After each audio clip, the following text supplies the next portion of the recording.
Howdy y'all, this is Jared, and today I'm going to show y'all how I transplant my aloe plants. So every year I've got these big aloe plants that I put into these barrel pots. It's just a typical big half-size barrel pots, and mine are plastic that I get, and they're not too expensive, good size barrel pot. So my biggest aloe plants, and I've got two of them, they tend to sprout out a lot of smaller aloe plants throughout the year, and especially over the winter. They come out from the base and from the roots. So something I've been doing for years now is I will repot all of the new aloe plants that I get from each of my big plants. And I'm getting right now from two plants anywhere from about 30 to 50 plants a year that I'm wind up giving away to other people just as gifts. So this is pretty simple. If you've got a big aloe plant, chances are it's probably doing this for you. And so I don't do anything too special, but basically what I do, I just dump everything out here. And let me get that into frame here. Just dump it all out.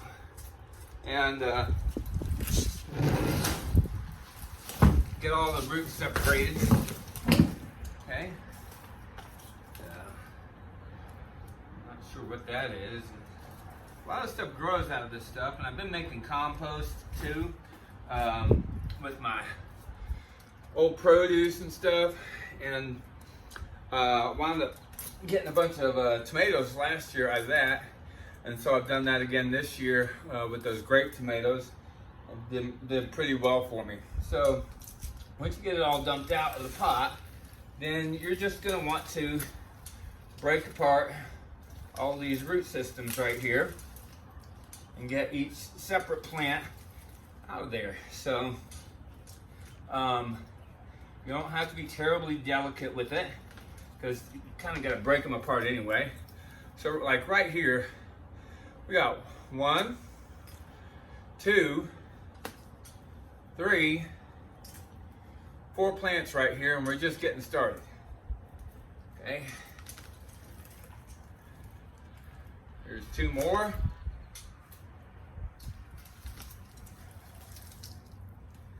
There's 1, 2.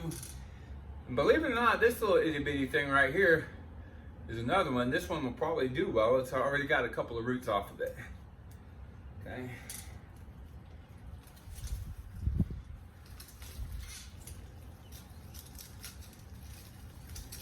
They don't have to be pretty.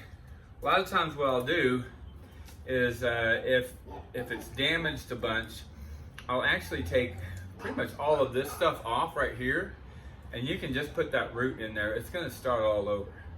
And so you can use these leaves for healing purposes or whatever. Some people, I think, eat them. Don't ask me for sure about that. I would Google that and find out the proper way to prepare these if they can be eaten. I know that they sell the juice at the stores. But anyway, but as you can see, getting a lot of plants off of this one big bear. So here's a couple more. Okay, see, this one's a little bit busted up. So what I will do with this one is, let me get me a little pot. So you want to have different sizes of pots depending on how big. Basically, it's really mostly about your root system. It's not really about the size of this as much as it is about the size of this. Okay, so this is a pretty decent sized root ball here, and it would work in this temporarily. You're going to want to take it into something bigger sooner than later, honestly. You can even plant them in the ground. One thing I will tell you is that if they freeze, the leaves will definitely die. If it freezes too hard, the roots will die. That being said, chances are you get to one of these big ones and you're going to have 20, 30 more each year that you're going to wind up replanting. So, you know, not really the worst thing in the world if you lose one aloe plant, especially if you're producing new ones every year anyway. So generally what I'll do is, once I get that out, I'm gonna clean this up a little bit. So I'll probably tear this one off, and some of these. And this one is going to wind up going back into the big pot. Okay, so we got the roots here, and we're gonna wind up, I'm gonna put some compost around that, and I'm gonna repot that into that. Okay, so we're gonna take one of these little bitty ones, for example, this little stinker, and I've got just some regular potting mix. You can use potting mix, you can use some compost. They're really not picky, honestly. There's a little bit of compost. You just want to dig down in there, make a little hole there. You can bury that down in there.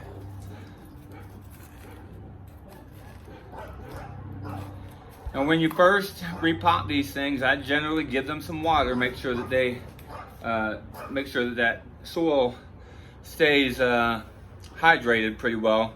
You don't want to drown them or anything like that. Fortunately, there's holes in the bottom of this, so that shouldn't happen anyway. But if you can just give them an opportunity to let the root system get established again. So anyway, hopefully if you've been growing aloe plants, maybe you've already been doing this. If not, start doing it. These things make great gifts. Everybody tends to appreciate it, and you will have literally hundreds of aloe plants that you can give away over a period of just a few years. So anyway, hope this helps, and just want you to know, love y'all. Have a good day.